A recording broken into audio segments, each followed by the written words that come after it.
Hello, Justin Sandico here. Welcome to my DVD on Master the Major Scales. In this DVD we're going to be covering 5 major scale positions which relate to the caged system on the guitar, which is pretty much how the guitar works. I've been using this method for about 5 years and taught nearly probably 100 people how to play the major scales. The idea is not only to be able to play the major scales, like play the scale up and down, but how to actually use the scales to make music, and also how to link the scales together so you can kind of get one big scale pattern that covers the whole neck. Now this method involves learning everything in the key of G first. So all of the examples and pretty much most of this DVD is all going to be based around the key of G. Now one of the most important things that you need for this is using a backing track, which will be supplied at the end of this DVD, and there will be others becoming available soon. You can also use pop songs that are in the key of G, but I'll talk about that a little bit more later on. So here we are for position 1, G major scale. We're going to be starting here with the 2nd finger on the 3rd fret of the 6th string. Play here 2, then the 4th finger.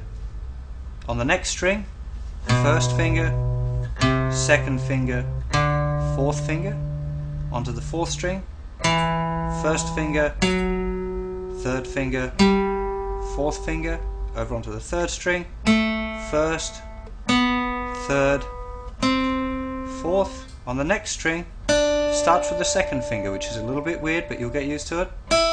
Then with the 4th finger, 1st finger on the thinner string now, 2nd, 4. Now when we turn around we don't play the top note twice, so we go straight back to the 2nd finger, 1st finger, moved over onto the 2nd string now, little finger, 2nd finger, onto the 3rd string, little finger, 3rd finger, 1st finger, little finger, 3rd, 1st, 4, 2, 1, little finger, 2nd finger, and now we go down to the 1st finger and back to the root note.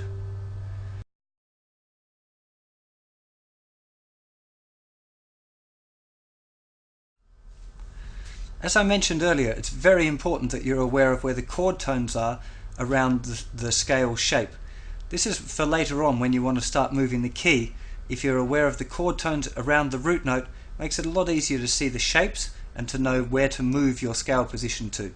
For now, you're just doing it in G, but it's really important that you're really aware of where those notes are. So the chord looks like this. As you can see, this is a D shape according to the cage system, because this little shape here looks just like a D chord. So you can see there, it's a little awkward to play the whole thing, to be honest, like this, and in the real world very rarely do you actually play the whole thing. There's the root note, of course, there on the 4th string. There's the D chord, but you often add this note in here, this note D here on the 5th string.